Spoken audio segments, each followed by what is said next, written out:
Guna mencapai sasaran dalam rencana strategis 7 program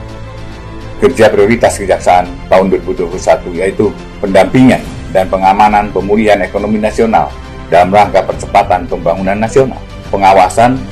dan penegakan disiplin untuk mewujudkan kejaksaan yang bersih dan profesional, pembentukan kapasitas sumber daya manusia melalui pembangunan manajemen karier yang jelas, terstruktur, dan transparan, serta penyelenggaraan pendidikan dan pelatihan yang tematik, digitalisasi kejaksaan untuk sistem kerja yang efisien, transparan, akuntabel, dan berbasis teknologi informasi, penegakan hukum yang berkeadilan, serta memberikan kemanfaatan khususnya dalam upaya memulihkan korban kejahatan dan memperbaiki pelaku, penanganan perkara tindak pidana korupsi yang berkualitas dan berorientasi penyelamatan keuangan negara, penyelesaian perkara dugaan pelanggaran hak asasi manusia yang berat secara tuntas bermartabat dapat diterima oleh berbagai pihak dan sesuai dengan ketentuan yang berlaku. Bukti nyata kiprah kejaksaan dalam merealisasikan 7 program kerja prioritas kejaksaan tahun 2021 telah saya rangkum dalam refleksi akhir tahun ini. Di antaranya adalah membentuk Satgas Investasi, membentuk Satgas Pemberantasan Mafia Tanah dan Mafia Pelabuhan, mendukung Satgas Penanganan Hak Tagih Negara dan Bantuan Likuiditas Bank Indonesia, melakukan pengamanan pembangunan strategis 92 kegiatan dengan pagu sekitar 162,5 triliun, penegakan integritas pegawai melalui Satgas 53, pokok dan pelatihan kolaboratif, seleksi pengisian jabatan berkualifikasi pemantapan, digitalisasi kejaksaan, membentuk satuan tugas khusus penanganan dan penyelesaian perkara tindak pidana umum, menerbitkan pedoman nomor 1 tahun 2021 tentang akses keadilan bagi perempuan dan anak dalam penanganan perkara pidana,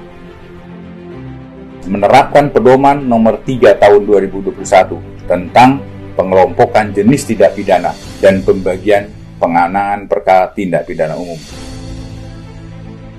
menerbitkan pedoman nomor 11 tahun 2021 tentang penanganan perkara tindak pidana narkotika dan atau tindak pidana prekursor narkotika,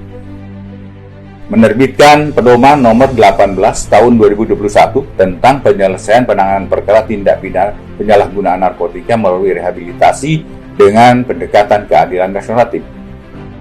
menerbitkan peraturan Kejaksaan Republik Indonesia nomor 6 tahun 2021 tentang pedoman penanganan perkara tindak pidana persetubuhan terhadap anak dan tindak pidana perbuatan cabul terhadap anak, melaksanakan restoratif justice terhadap 346 perkara yang telah berhasil diselesaikan berdasarkan keadilan restoratif, melakukan penegakan hukum tindak pidana korupsi yang berorientasi pada kerugian perekonomian negara, melakukan tuntutan pidana mati terhadap terdakwa korupsi yang telah mengulangi kejahatannya. Dan saya, Jaksa Agung sebagai penyidik HAM berat,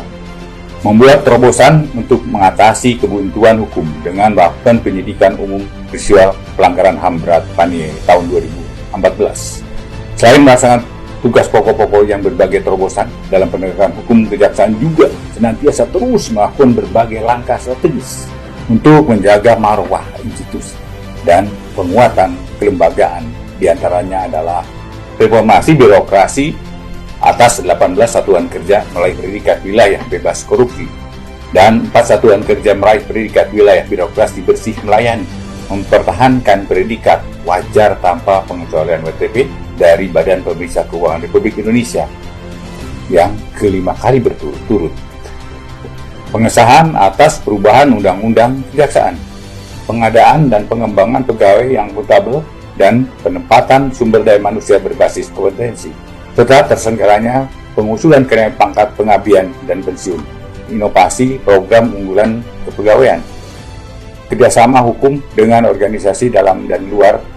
untuk meningkatkan kualitas sumber daya manusia, penyelamatan dan pengembalian kerugian negara yang berhasil dilakukan oleh Pusat Pemulihan Aset sebesar 255,5 miliar. Realisasi penerimaan negara bukan pajak yang telah melampaui target yaitu 920 miliar rupiah. realisasi penyerapan anggaran kejaksaan yang telah mencapai 99,31%. Tingkat kepuasan publik terhadap institusi kejaksaan sangatlah positif. Hal ini tidak terlepas dari strategi publikasi yang dikembangkan oleh Puspenkum dengan pola adaptif, inovatif, dan kolaboratif, berpedoman pada Instruksi Jaksa Agung Nomor 1 Tahun 2021. Sebagai wujud pembenahan compliance handling, telah diluncurkan aplikasi monitoring SP4N Lapor dalam upaya meningkatkan kepercayaan publik dalam penerimaan dan tindak lanjut setiap laporan dan pengaduan.